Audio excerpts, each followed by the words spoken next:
everyone, I'm carrying on reading James the Giant Peach, and today it is chapter 7. The two women and the small boy stood absolutely still on the grass underneath the tree, gazing up at this extraordinary fruit. James's little face was glowing with excitement. His eyes were as big and bright as two stars. He could see the peach swelling larger and larger, as clearly as if it were a balloon being blown up. In half a minute it was the size of a melon. In another half minute it was twice as big again. "Just look at it growing!" Aunt Spiker cried. "Will it ever stop?" Aunt Sponge shouted, waving her fat arm and starting to dance around in circles. And now it was so big it looked like an enormous butter-coloured pumpkin dangling from the top of the tree. "Get away from that tree trunk!" Aunt Spiker yelled. "The slightest shake and I'm sure it'll fall off. It must weigh 20 or 30 pounds at least." The branch that the peach was growing upon was beginning to bend over, further and further because of the weight. "Stand back!" Aunt Sponge shouted. "It's coming down! The branch is going to break!" But the branch didn't break. It simply bent over more and more as the peach got heavier and heavier, and still it went on growing. In another minute this mammoth fruit was as large and round and fat as Aunt Sponge herself, and probably just as heavy. "It has to stop now!" Aunt Spiker yelled. "It can't go on forever." But it didn't stop.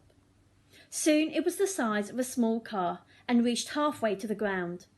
Both aunts were now hopping round and round the tree, clapping their hands and shouting all sorts of silly things in excitement. "Hallelujah!" Aunt Spiker shouted. "What a peach! What a glorious peach!" "Terrific!" Aunt Sponge cried out. "Magnificent! Splendid! What a meal!" "It's still growing." I know! As for James, he was so spellbound by the whole thing that he could only stand and stare and murmur quietly to himself. "Oh, isn't it beautiful? Isn't it the most beautiful thing I've ever seen?"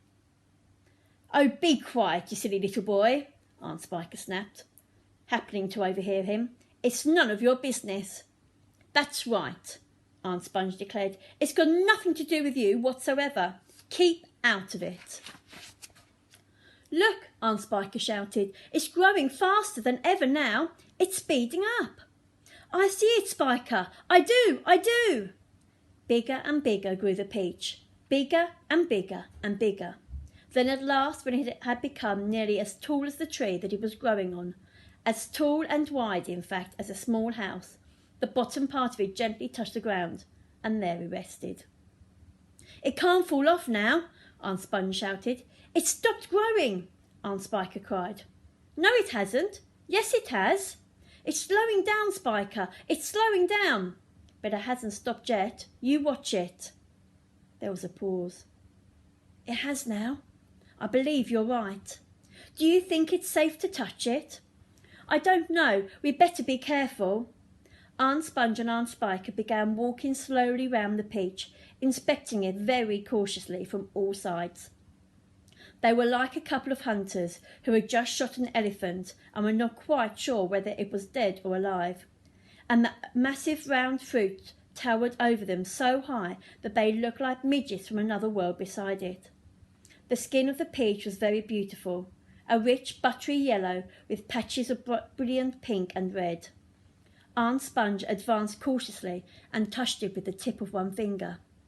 "It's ripe," she cried. "It's just perfect. Now, look here, Spiker. Why don't we go and get a shovel right away and dig out a great big chunk for you and me to eat?" "No," Aunt Spiker said, "not yet." "Why ever not?" "Because I say so." "But I can't wait to eat some," Aunt Sponge cried out. She was watching at the mouth now, and a thin trickle of spit was running down one side of her chin. "My dear Sponge," Aunt Spiker said slowly, winking at her sister and smiling, a sly, thin-lipped smile. "There's a pile of money to be made out of this, if only we can handle it right. You wait and see."